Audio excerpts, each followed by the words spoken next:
MPI MPI stands for message passing interface. इससे पहले हमने ओपन एमपी को डिस्कस किया, अब थोड़ा सा डिफरेंस डिस्कस कर लेते हैं MPI और ओपन एमपी में।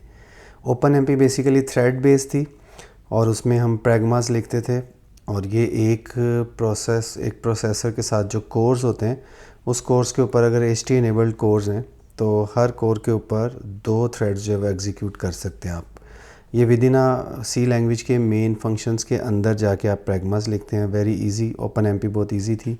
MPI जो है वो थोड़ी सी टफ़ है as compare to open MP. और MPI जो है ये मैसेज बेस्ड है, प्रोसेस बेस्ड है, और इसमें आप एक प्रोसेस जो है वो दूसरे प्रोसेस को मैसेज सेंड भी कर सकता है और दूसरा उसको रिसीव कर सकता है। MPI is a message passing interface. Single machine और क्लस्टर और पैरेलल प्रोसेसर्स पे भी इसको कर सकते हैं। ओपन एमपी में ये ऑप्शन अवेलेबल नहीं थी।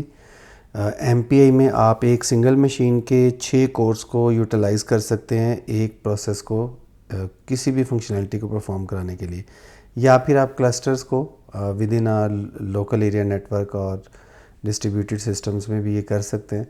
क्लस्टर्स बना के उन पर एक काम जो है वो डिफरेंट कंप्यूटर्स के ऊपर परफॉर्म कर सकते हैं यूजिंग MPI। ये मैं पहले बता चुका हूँ, प्रोसेस बेस्ड है। ओपन एमपी जो था वो थ्रेड बेस्ड था।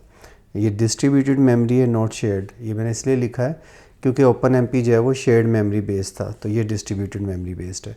इंस्टॉलेशन गाइडलाइंस, इंस्टॉलेशन इसकी कैसे करेंगे हम। अगर मैक की बात करें तो मैंने इस पर ब्रू इंस्टॉल ओपन MPI लिखा है। अब ये ओपन MPI क्या चीज़ है?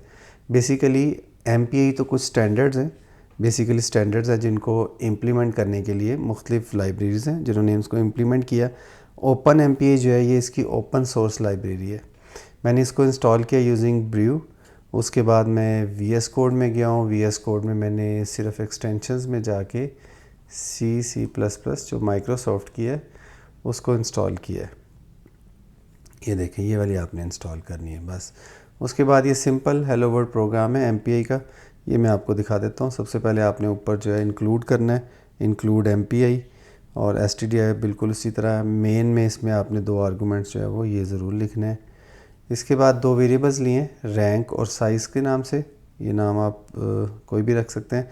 इनिशियलाइज API जो है MPI init, सबसे पहले आपको इसको इनिट करना है यूजिंग दीज आर्गूमेंट्स। उसके बाद ये 2 फंक्शंस हैं। पहला फंक्शन बेसिकली इसमें आप एंड साइन के साथ रैंक को पास करेंगे तो ये आपको बेसिकली रैंक में आपको प्रोसेस का ID बता देगा। इस रैंक में बताएगा कि इस वक्त आपका सिस्टम का कौन सा प्रोसेस चल रहा है। एक दफ़ा दोबारा देख लें, मेरे मैकबुक की स्पेक्स अगर आप देखें तो इसमें 6 कोर्स लगे हुए हैं। ये इसकी डिटेल में हम जाएंगे यहाँ से, और यहाँ पे आपको आई थिंक सो ये लिखा हुआ है 6 कोर। ये देखें, इंटेल i7 6 कोर है। तो इसमें 6 पैरेलल प्रोसेसेस जो हैं वो चलेंगे। तो इसमें नंबरिंग होगी 0 1 2 3 4 5, और ये टोटल साइज़ जो है, टोटल साइज़ का मतलब है कि टोटल 6 जो है प्रोसेस चलेंगे। टोटल 6 जो है वो प्रोसेसेस होंगे। और मैंने आपको पहले बताया था कि बेसिकली क्या होगा कि 6 के 6 प्रोसेसेस के लिए मेन का फंक्शन एग्जीक्यूट होगा अलग अलग, लेकिन ये पैरेलल होगा। तो पैरेलल 6 प्रोसेसेस चलेंगे। आपको याद है ओपन एमपी में ऐसा नहीं होता था, उसमें एक ही फंक्शन चलता था मेन का, और उसके बाद आप प्रैग्मा बना के यहाँ पे इस तरह से प्रैग्मा लिख के तो उसको मज़ीद डिवाइड कर लेते थे। तो इसकी फंक्शनैलिटी डिफरेंट है। थ्रेड्स जो हैं वो लाइट वेट प्रोसेस होते हैं, इसमें जो है वो प्रोसेसेस चलेंगे। तो ये 3 लाइंस का कोड तो मस्ट है ओपन MPI में। MPI के 3 लाइंस का कोड लिखेंगे, उसके बाद सिंपल आप समझ लें कि हेलो वर्ल्ड प्रोग्राम है, और ये फाइनलाइज भी आपने लिखना ही लिखना इन द एंड।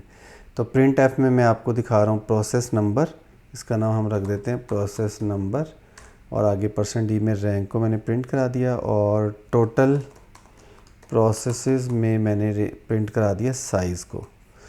इसको अब चलाने के लिए आपको क्या करना है, इंस्टॉलेशन के बाद आप अगर ये इंस्टॉलेशन हो गई, इसको आप किसी भी तरीके से इंस्टॉल कर लें, ब्रू से नहीं करना तो भी आप कर सकते हैं।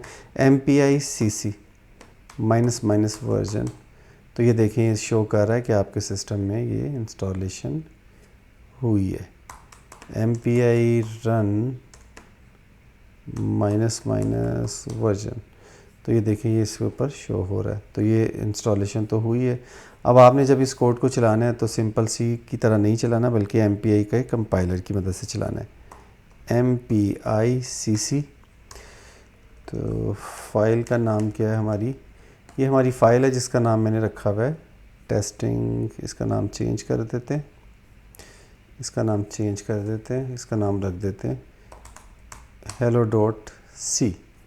तो ये कैसे चलेगा, MPI-CC, उसके बाद आपने बताना है MPI-CC के बाद आप बताएंगे hello.c, उसके बाद -o आउटपुट के लिए, और किस में आउटपुट देनी है, हेलो वर्ड रख देते हैं फाइल का नाम। ठीक है, हेलो वर्ड में ये कंपाइल हो गया, देखें कोई एरर नहीं आया। अब इसको रन करना है, MPI रन हेलो वर्ड, ये मैंने चला दिया।